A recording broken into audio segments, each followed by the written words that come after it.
Hello বন্ধুরা, পাকিস্তান আর West ইন্ডিজের টি-20 ম্যাচে কেডা যে সিরিজ জয় করবে এইটা তো আমরা কেউ কইতে পারতাছি না, কারণ আগে দুইটা ম্যাচে পাকিস্তান একটা জিতছে আর ওয়েস্ট ইন্ডিজ একটা জিতছে। আর এখন তো লাস্টের ম্যাচে দেখা যায় টান টান উত্তেজনা উঠতে গেছে গা। আর এখন যে কেডা সিরিজ জেতে এইটা তোমাকে আমরা কেউ কইতে পারতাছি না। আর আমার তো মনে হয় এটা পাকিস্তানই জিততে যাইব সিরিজটা, কারণ ওয়েস্ট ইন্ডিজ তারা দ্বিতীয় ম্যাচে যা করছে তারপরেও কষ্ট কইরা ম্যাচটা জিততে গেছে গা। আর সেই জন্যই আমার মনে হইলো যে 3 নম্বর ম্যাচটা পাকিস্তানই জিতবো আর সেই সাথে সিরিজটাও জিততে যাইব, সেইটা কোনো সন্দেহ নাই। আরে কাকা, সন্দেহ আপনার না থাকতে পারে কিন্তু আমাদের আছে, কারণ মাঠে তো আমরা খেলবো, আপনি তো আর খেলবেন না। আর এই জন্যই তো আমাদের সন্দেহ আছে। আর আসল কথা হচ্ছে যে আমাদের মাঠেই খেলা, আর আমাদেরকেই পিছন মেরে দিয়ে ওরা সিরিজ জয় করবে এটা তো কাকা মাইনে নেওয়া যায় না। আর সিরিজ তো কাকা জিতবো আমরা, কারণ আমাদের মাঠে খেলা, আর আমরাই যদি সিরিজ না জিতি তাহলে এই বিষয়টা কেমন দেখা যায় না। আর পরে আমাদের মান সম্মান নিয়ে টানাটানি চলবে, এইটা তো জীবনেও মেনে নেওয়া যাবে না, যাই হয়ে যাক না কেন।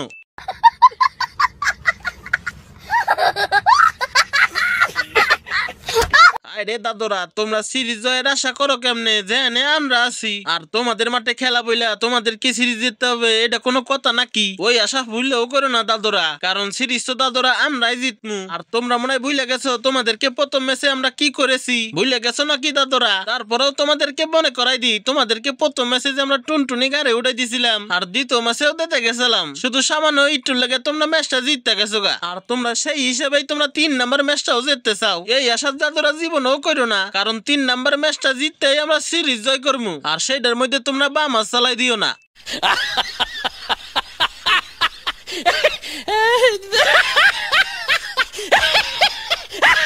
আরে বেটা, আমরা বাম হাত কেন, আমরা হাত পা চারিখানি ঢুকাই দিছি রে। আর তোরা বেটা জায়গায় জায়গায় স্বপ্ন দেখিস না রে, কারণ 3 নম্বর ম্যাচটা জিততে বেটা আমরা সিরিজ জয় করবো রে। আর সেইটা আমাকে কেউ ঠেকাই রাখতে পারবো না। আর তোরা যে বেটা স্বপ্ন দেখতেছস, তোদের বিষয়টাও চিন্তা করার বিষয়, কারণ তোরা বেটা এত দূরতে আমাকে দেশে তোরা আইসোস, আর তোকে খালি হাতে তোকে দেশে পাঠাই দি, এইটাও খারাপ দেখা যায়। কিন্তু দাদুরা তারপরেও কিছু করার নাই, কারণ সিরিজ দাদু আমাকেও জিতা লাগবো, নইলে আমাকে মান সম্মান থাকবো না। কারণ কিছুদিন আগে অস্ট্রেলিয়ার কাছে আমরা বড় সড়ো একটা পিছন মারা খাইছি, এখন যদি আবার তোমাদের কাছে আবার পিছন মারা খাই, তাই দাদুরা বিষয়টা অনেক বড় খারাপ হয়ে যায়। তাই তোমরা যতই জল্পনা কল্পনা করো না কেন, কোনো কাজ হবে না, কারণ সিরিজ তো আমরাই জিতমু, আর সেটা আমাকে কেউ ঠেকায় রাখতে পারবা না, তা তোমরা যাই করো না কেন।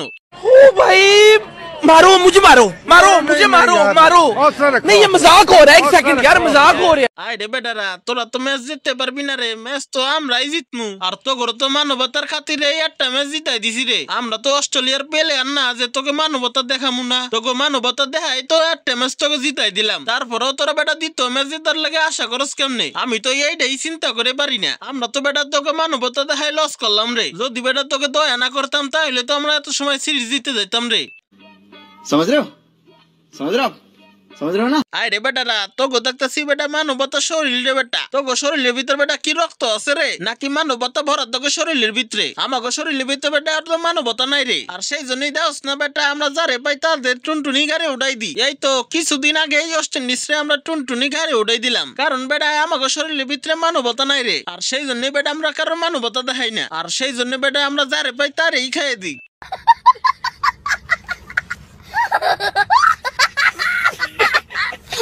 আরে বেটারা, তোরা জাগো পাস তাকেই খেয়ে দাস, এই জন্যই তো বেটা তোকে কোনো উন্নতি নাই রে। মানবতা জাগই আছে তাগই উন্নতি আছে রে। এখন তোরা বুঝবি না রে, যে সময় তোরা বুঝবি বেটা ওই সময় কোনো কাজে আসবে না রে। এই জন্যই তোকে ভালো কথা কই রে বেটা, একটু দয়া মায়া কর রে বেটারা, নইলে তোরা কারাতে কোন সময় পড়বি রে বেটা, সেই সময় তোদেরকে খাইয়ে দিব রে, পরে বুঝবি রে ঠেলা কারে কয়।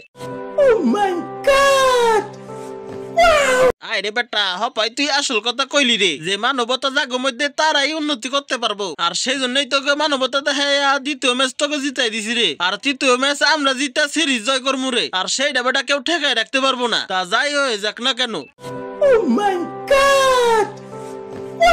তো সুপ্রিয় দর্শক, ভিডিওটা আজ এই পর্যন্তই। যদি ভিডিওটা সামান্য পরিমাণ ভালো লাগে থাকে তাহলে লাইক করুন, কমেন্ট করুন। পরবর্তীতে আরো মজার মজার ডাবিং ভিডিও পেতে চ্যানেলটিকে সাবস্ক্রাইব করে রাখুন। তো আজকের ভিডিও এই পর্যন্ত কি, আল্লাহ হাফেজ।